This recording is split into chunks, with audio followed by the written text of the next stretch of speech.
Saint-Pierre-et-Miquelon Première. Et avec nous ce matin en studio, Frédéric, la présidente de l'Association nationale des parents de l'enseignement catholique. Caroline Saliou, bonjour. Bonjour. Vous présidez donc l'APPEL qui fédère les parents de l'enseignement privé. C'est votre deuxième visite sur l'archipel. La dernière remonte à il y a 2 ans. À l'époque, il y avait encore une association de parents d'élèves du privé sur l'archipel. Ça n'est plus le cas aujourd'hui. Finalement, vous venez en pompier ? Est-ce que ça s'appelle venir en pompier ? Non, peut-être un peu, oui. Je viens en pompier à la demande des chefs d'établissement de Saint-Pierre-et-Miquelon, parce que dans l'enseignement catholique, c'est dans le statut de l'enseignement catholique, c'est une façon de vivre et d'avancer dans nos établissements. Les parents d'élèves font partie du paysage de l'établissement. Le principe de communauté éducative dont on fête les 50 ans cette année, je rappelle que le principe de communauté éducative émane d'un congrès des appels en 67 à Lyon. C'est vraiment l'avis de tous les adultes d'un établissement autour des enfants pour les aider à avancer, les aider à choisir un parcours. Eh bien, j'avais la déception de constater que sur Saint-Pierre-et-Miquelon, il n'y avait plus d'association de parents d'élèves et c'était le seul territoire de France. Et comme les chefs d'établissement ont ce souci d'avoir les parents d'élèves auprès d'eux au sein de la communauté éducative pour avancer auprès des enfants, ils m'ont appelé pour essayer de mobiliser les parents, leur redonner leur place dans l'école et les faire avancer au sein de la communauté éducative. Comment on explique qu'ici à Saint-Pierre, il n'y avait plus d'association ? Alors quand j'étais venue il y a 2 ans, il y avait déjà, je crois, des difficultés relationnelles, des parents qui s'essoufflaient, qui étaient aussi en fin de parcours, parce que pour être dans l'association, il faut évidemment être parent d'élèves. Les quelques membres qui restaient avaient des enfants qui allaient partir. Je crois qu'ils n'ont pas réussi à trouver leur place, à se fédérer autour de projets. Et puis je crois que les plus grands responsables, c'est nous au niveau national. C'est vrai, c'est loin, c'est pas facile de relier Saint-Pierre. On n'a pas suffisamment donné à Saint-Pierre et Miquelon. On n'a pas suffisamment accompagné cette association de parents. Alors depuis le début de mon mandat, il y a 6 ans, j'avais mis un point d'honneur à mettre les DOM en avant, parce que je pense que les enfants, et toute l'association est persuadée que les enfants, quelle que soit leur situation géographique, ont besoin de cette association, comme les parents et comme l'enseignement catholique que l'on a choisi pour nos enfants. Et c'est vrai que c'est peut-être plus simple d'aller dans un établissement de la métropole. Donc depuis 6 ans, je m'attache à vraiment faire ces déplacements presque une fois par an sur tous les DOM. Et Saint-Pierre, j'ai mis un peu plus de temps à venir et je crois qu'on ne les a pas suffisamment accompagnés. Ils ne se sont pas sentis soutenus. Et puis au bout d'un moment, quand on ne se sent pas soutenu, on lâche un peu la bride. Alors, on va essayer d'être concret. Une association de parents d'élèves dans le secteur privé catholique, à quoi ça sert ? Qu'est-ce que ça apporte ? Alors, d'abord, la première des raisons de la création de cette association il y a plus de 85 ans, c'était de défendre la liberté de choix des familles. Que les familles puissent choisir, d'une part, entre l'enseignement public et l'enseignement catholique, mais aussi au sein de l'enseignement catholique, l'établissement et le projet éducatif qui convient le mieux à ce que l'on souhaite pour nos enfants. Après, les parents d'élèves participent aussi à la vie de l'établissement autour de l'animation. Mais leur responsabilité ne s'arrête pas là. C'est pas seulement des kermesses voilà, et des fêtes moi je ne suis pas d'école. la présidente des organisateurs de kermesses. Par contre, je reconnais tout à fait que ça fait partie de la vie de l'établissement et que c'est une façon aussi pour les parents d'entrer dans l'établissement. Après, les parents sont force de proposition et participent à tous les débats éducatifs et scolaires. Et quel que soit le projet que l'on peut mettre en place dans l'établissement, à l'initiative du chef d'établissement, voire d'un président d'appel ou d'OGEC, les parents ont quelque chose à apporter. Ils ne se positionnent absolument pas en syndicat de parents, en empêcheurs de tourner en rond. Ils sont vraiment force de proposition, ils apportent leur pierre à l'édifice, parce que chacun d'entre nous, dans l'établissement, quelle est notre envie, quel est notre motif d'investissement et d'engagement ? C'est bien les jeunes, ce sont nos enfants que l'on confie à l'établissement toute la journée, que l'on soit enseignant personnel ou parents bien évidemment, qu'est-ce que l'on veut? On veut le meilleur pour nos enfants, pour leur trouver des parcours de choix, quel que soit leur choix d'ailleurs, mais qu'on puisse les amener vers demain, parce que les enfants d'aujourd'hui, c'est la société de demain. Donc il faut que l'on fasse en sorte, nous les adultes, de travailler en grande concertation autour de ces jeunes pour qu'ils deviennent des adultes épanouis et responsables. Ça fait 2 jours, hein, vous êtes sur l'archipel, vous avez fait le tour des écoles, vous avez rencontré les directeurs, directrices d'écoles. Ils vous disent quoi? Ils sont en attente? Ah oui, complètement. Ils ont bien compris, ces chefs d'établissement, qu'on ne peut pas construire et accompagner un jeune si on n'a pas l'ensemble de la communauté éducative autour de soi. Donc le lien famille-école, ce lien de confiance qui doit s'instaurer entre la famille et l'école autour du jeune, et à 80%, et ça c'est pas moi qui le dis, Caroline Saliou, c'est vraiment le constat que l'on peut faire avec tous les partenaires de l'éducation, à 80% ça contribue à la réussite de l'élève. Donc le jeune a besoin de sentir ses adultes en confiance les uns avec les autres pour l'aider à avancer dans sa scolarité. Et puis il y a des sujets qu'il faut absolument discuter avec des représentants de parents. J'imagine, par exemple, en ce moment on parle des rythmes scolaires, c'est un des sujets, si on n'a pas d'interlocuteur, qu'il est compliqué de traiter. Alors, quand vous voulez que ce soit à la fois en interne ou en externe, quand vous voulez mettre en place un projet, comme vous prenez le très bon exemple des rythmes scolaires, si l'établissement choisit seul la façon dont il va mettre en place ces rythmes scolaires, il a de grandes chances de s'affronter à des parents qui vont être plus ou moins d'accord. À partir du moment où on met tout le monde autour de la table et où tout le monde est partie prenante d'un projet comme celui-ci, on va beaucoup plus facilement pouvoir le mettre en place. Et c'est vraiment les parents qui peuvent parler aux parents, parce qu'évidemment, tous les parents ne sont pas autour de la table.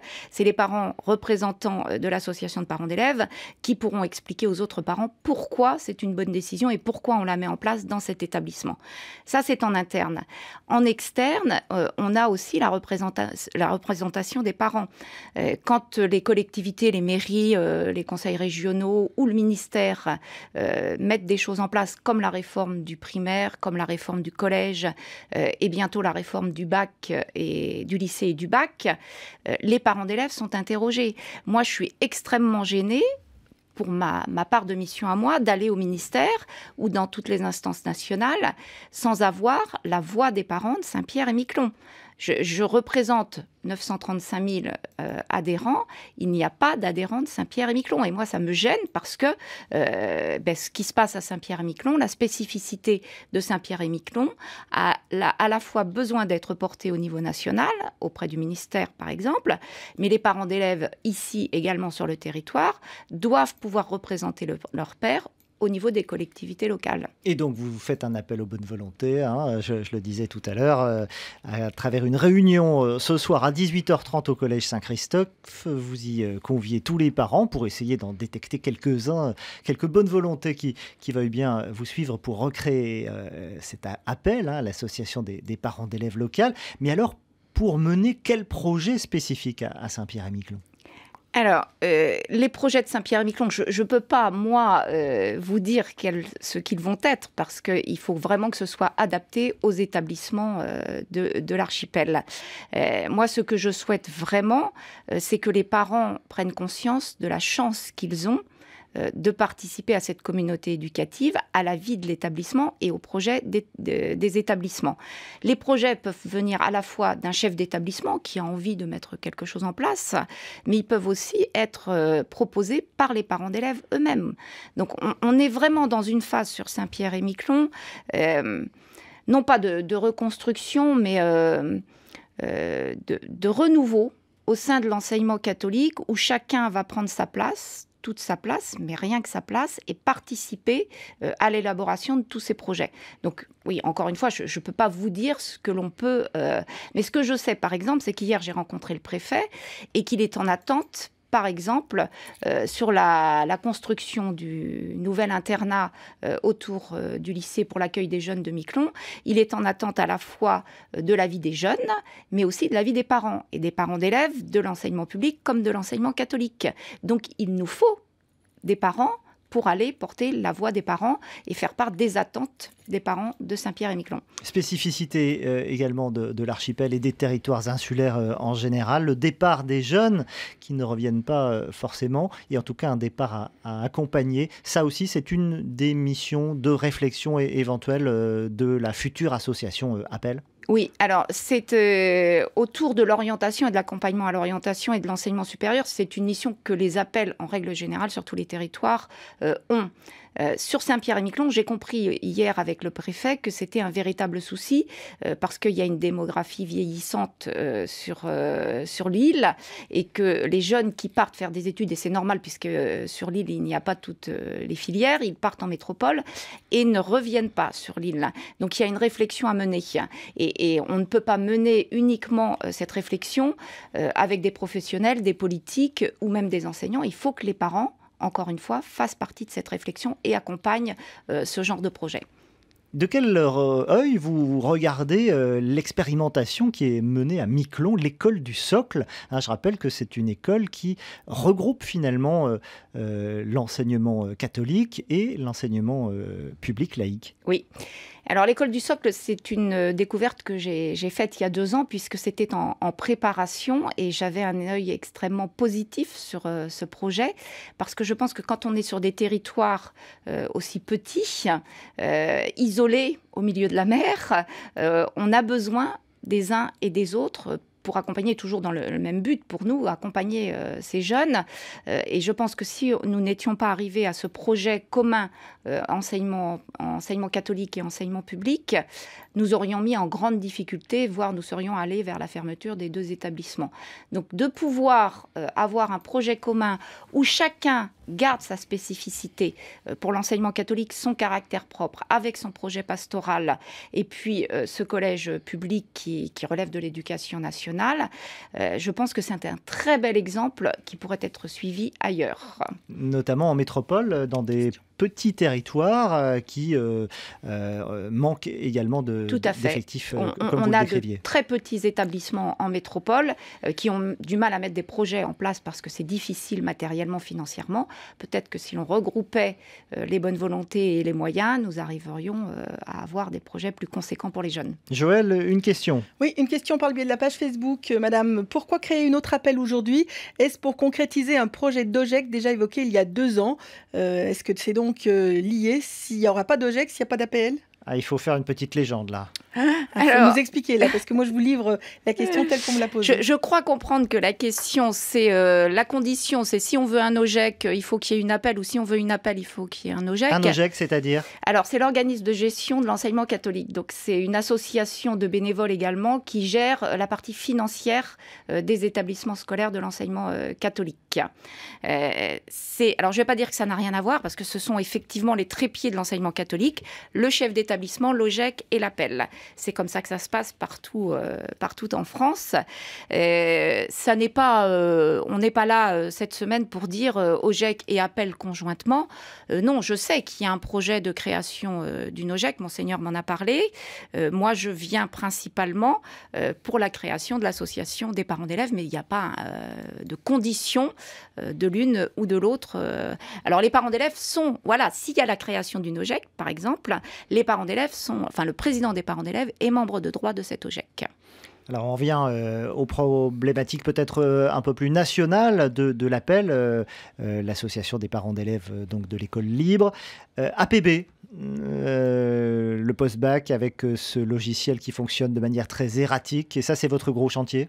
Alors, c'est un des gros chantiers de l'année parce que nous avons rencontré, que ce soit dans l'enseignement catholique ou public, en fin d'année et encore là, 6000 jeunes qui n'avaient pas de solution début septembre. Je crois qu'APB est un très bon système, mais il a montré ses limites. On n'a pas anticipé ces jeunes qui arrivent vers l'enseignement supérieur, le nombre de jeunes qui allaient en augmentation constante.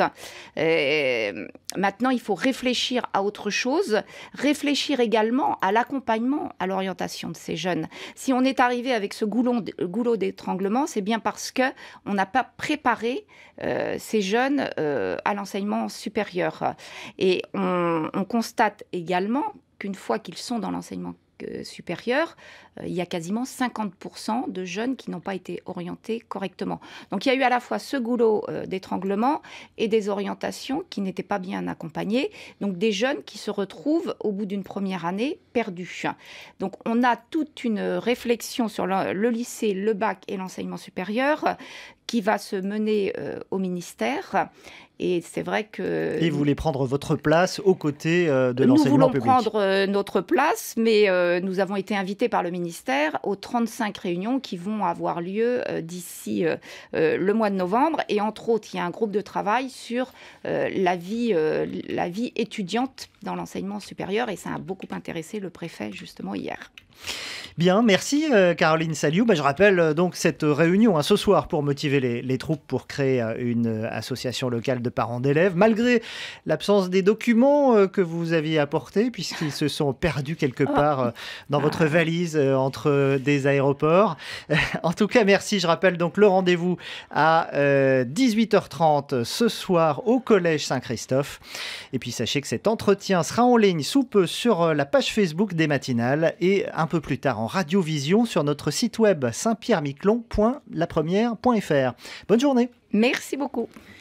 Saint-Pierre et Miquelon première.